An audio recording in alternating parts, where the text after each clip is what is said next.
नमस्कार। Law of attraction and युग निर्माण परिवार में आप सभी का स्वागत है। आज हम बता रहे हैं ऑरा अर्थात आभा मंडल के विषय में। आभा मंडल क्या होता है, कैसे वर्क करता है और इसकी मजबूती से क्या फ़ायदे होते हैं। अगर ये डैमेज है, कमज़ोर है तो इसके क्या नुकसान हैं, क्या इसे मजबूत बनाया जा सकता है। इन सब विषयों पर आज चर्चा होगी। देखिए, ऑ ऑरा जो है ये लैटिन भाषा का शब्द है। इसका मतलब बहती हुई हवा है, लेकिन हिंदी में इसे आभा मंडल, कुछ लोग ऊर्जा मंडल, कुछ प्रभा मंडल भी कहते हैं। वास्तव में हमारे शरीर के चारों ओर एक दिव्य सा आवरण होता है, जिसकी लंबाई 1 फीट, 2 फीट, लगभग 3 फीट तक भी होती है। और जो महापुरुष हैं, जिनका जिनका तेज बहुत ज़्यादा है, जिनकी ऊर्जा बहुत ज़्यादा है, उनका ऑरा कई किलोमीटर तक भी हो सकता है। तो ऑरा जो होता है, बेसिकली आपके शरीर के बाहर का एक आवरण होता है जो आपको प्रकृति से प्रदत्त होता है।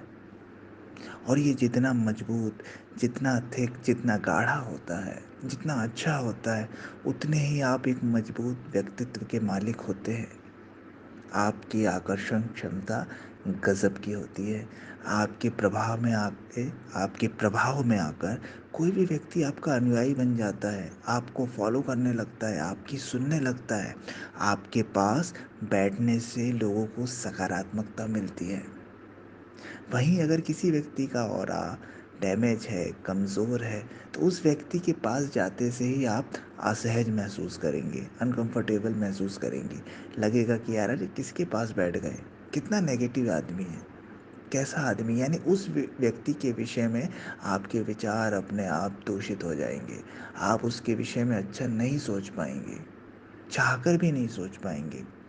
और गलती उसकी भी नहीं है, क्योंकि उसके आभा मंडल से, उसके ऑरा से ऐसी विकिरण किरणें रिलीज़ हो रही हैं, ऐसी वाइब्स आ रही हैं कि अपने आप लोगों का मन उसके प्रति खिन्न हो जाएगा, व्यथित हो जाएगा, नकारात्मक हो जाएगा। और ऑरा सिर्फ व्यक्ति का नहीं होता, स्थानों का भी होता है। आप देखेंगे कि कई कई स्थान पे जाके आपको असीम शांति मिलती है, और कई कई स्थान आपको ऐसे लगता है अरे यार कैसी मनहूस जगह में आ गए, अरे यार यहाँ तो बड़ा नेगेटिव लग रहा है, अरे यार कैसा लग रहा है यहाँ। तो आज हम व्यक्तियों के ऑरा के विषय में बात कर रहे हैं। ऑरा, आभा मंडल। अगर किसी व्यक्ति का ऑरा, आभा मंडल स्ट्रांग है, स्वस्थ है, तो वो निश्चित रूप से एक महान व्यक्ति होगा, एक महापुरुष होगा। उसके बिगड़े काम बनते जाएंगे। ग्रहों का, नक्षत्रों का, समाज की नकारात्मकता का, विचारों की नकारात्मकता का उस पर बहुत कम प्रभाव होगा, या प्रभाव ना हो, ये भी कह सकते हैं। वहीं किसी व्यक्ति की अगर ऑरा डैमेज है, कमज़ोर है, तो उस पे नेगेटिविटी बहुत जल्दी हावी हो जाएगी। वो डिप्रेशन में रहेगा अक्सर, वो दूसरों की बातों से दुखी और सुखी होने वाला रहेगा। उसका कंट्रोल अपने हाथों में नहीं होगा, क्योंकि उसके पास जो ऊर्जा का भंडार है वो लीक कर रहा है, या ना के बराबर है। अगर इसे इसे स्वास्थ्य की दृष्टि से बोले, समझने की दृष्टि से बोले, तो वो व्यक्ति कुपोषण का शिकार है। जैसा किसी व्यक्ति को, बच्चे को भोजन नहीं मिलता है तो उसका शरीर कैसा हो जाता है, बिल्कुल जर्जर। तो हम बोलते हैं कुपोषण का शिकार है, इसे पोषण आहार नहीं मिला। वैसे ही किसी व्यक्ति का अगर ऑरा डैमेज है, तो वो समझिए अध्यात्म की दृष्टि से कुपोषित है, उसमें पोषण की कमी है। वो जीवन के संघर्ष में परेशान रहेगा, नकारात्मक रहेगा, डिप्रेस्ड रहेगा, अशांत रहेगा, व्यथित रहेगा, और उसके आसपास के लोग भी वैसे ही रहेंगे। और वहीं अगर एक कोई महापुरुष कहीं जाकर बैठ जाता है, किसी भीड़ के भी संपर्क में भी आ जाता है, तो अनायास ही वो आकर्षण का केंद्र बन जाता है। लोगों को सकारात्मकता उसके बैठने मात्र से मिलने लगती है। ये कोई जादू नहीं होता कि वो कोई मंत्र पढ़ के आपको ये सब सकारात्मकता दे रहा है। ये है उनकी ऑरा का कमाल, ये है उनकी आभा मंडल का कमाल, आभा मंडल से निकलने वाली विकिरणों का कमाल, रेज का कमाल, वाइब्स का कमाल। और जितने जितने जितना गहरा महापुरुष होगा, जितना उच्च गुणवत्ता वाले महापुरुष होंगे, उनका ऑरा उतना ही प्रभावी होगा। और जितने दुष्ट प्रवृत्ति के लोग होंगे, जितने नकारात्मक प्रवृत्ति के लोग होंगे, उनका ऑरा उतना ही डैमेज होगा। और उनके पास से आपको वैसे ही वाइब्स मिलेंगी, वैसी ही चीज़ें मिलेंगी। तो अगर कोई व्यक्ति अपने आभा मंडल को स्ट्रांग बना लेता है, तो अपने जीवन की कई परेशानियों से बाहर आ सकता है, बिगड़े कामों को बना सकता है, इसके अलावा आकर्षण का केंद्र बन सकता है। तो क्या करना चाहिए? वैसे तो बहुत से उपाय बताए गए हैं ऑरा के लिए, फिजिकल कुछ उपाय भी है। कोई बोलता है कि आप ये पानी पीजिए, ये कर लीजिए, ये वाले मंत्र का जाप कर लीजिए, ऐसे वस्त्रों को पहनिए।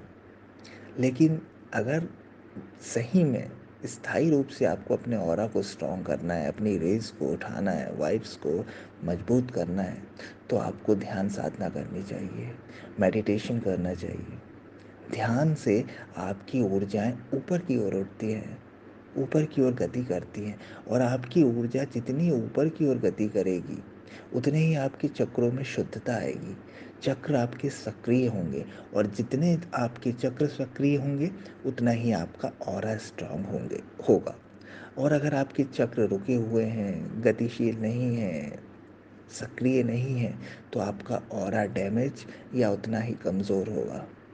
ऑरा का चक्रों से सीधा सीधा संबंध है, और चक्रों की शुद्धि का सीधा सीधा संबंध ध्यान या होश, अवेयरनेस, सजगता, साक्षी, जो भी बोले उससे है।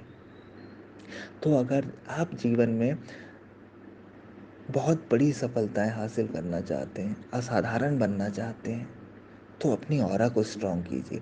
और ऑरा को स्ट्रॉन्ग करने का सबसे अच्छा माध्यम है ध्यान, योग। आप करें, आप देखेंगे कि आप तो इस चीज़ को फील करेंगे, लोग भी इस चीज़ को फील करेंगे। लोग खुद बोलेंगे, यार तुम्हारे साथ बैठने में मज़ा आता है, तुमसे बहुत पॉजिटिविटी मिलती है, तुम्हारे साथ बहुत अच्छा लगता है। तो ये समझ लीजिएगा कि आपका ऑरा स्ट्रांग होने लगा है। तो रोज़ कम से कम 1 घंटा ध्यान, योग, साक्षी, होश, अवेयरनेस, आप जो भी समझें उसके लिए दें। और आप देखें आपका ऑरा स्ट्रांग होने लगेगा, आपकी वाइब्स ऊपर की ओर जाने लगेगी, आपके चक्र क्लीन होंगे, शुद्ध होंगे, सक्रिय होंगे, और आपकी ऑरा को मजबूत करेंगे। और निश्चित रूप से आप आकर्षण का केंद्र भी बन जाएंगे। आशा करते हैं जानकारी आपको अच्छी लगी होगी। Thank you.